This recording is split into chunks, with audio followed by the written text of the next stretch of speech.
रक्षाबंधन या बहीण भावाच्या पवित्र सणानिमित्त ॲडव्होकेट यशोमती ठाकूर, माजी महिला व बालविकास मंत्री तथा माजी पालकमंत्री अमरावती यांनी खासदार बळवंत वानखडे अमरावती लोकसभा यांचे औक्षण करून रक्षाबंधन करीत भारतीय संविधानाची प्रत देत तुम्ही आम्ही आपण सर्वांनी सदैव भारतीय संविधानाचे रक्षण करू अशी भावना सुद्धा भेट देताक्षणी व्यक्त केली। Vidarbha news bureau Amravati. प्रत्येक प्रजातीची फुलझाडे व फळझाडे मिळण्याचे विदर्भामधील एकमेव ठिकाण गायत्री नर्सरी,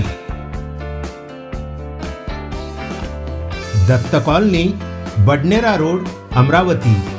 अधिक माहितीकरिता संपर्क साधा 9075575317 9325303223।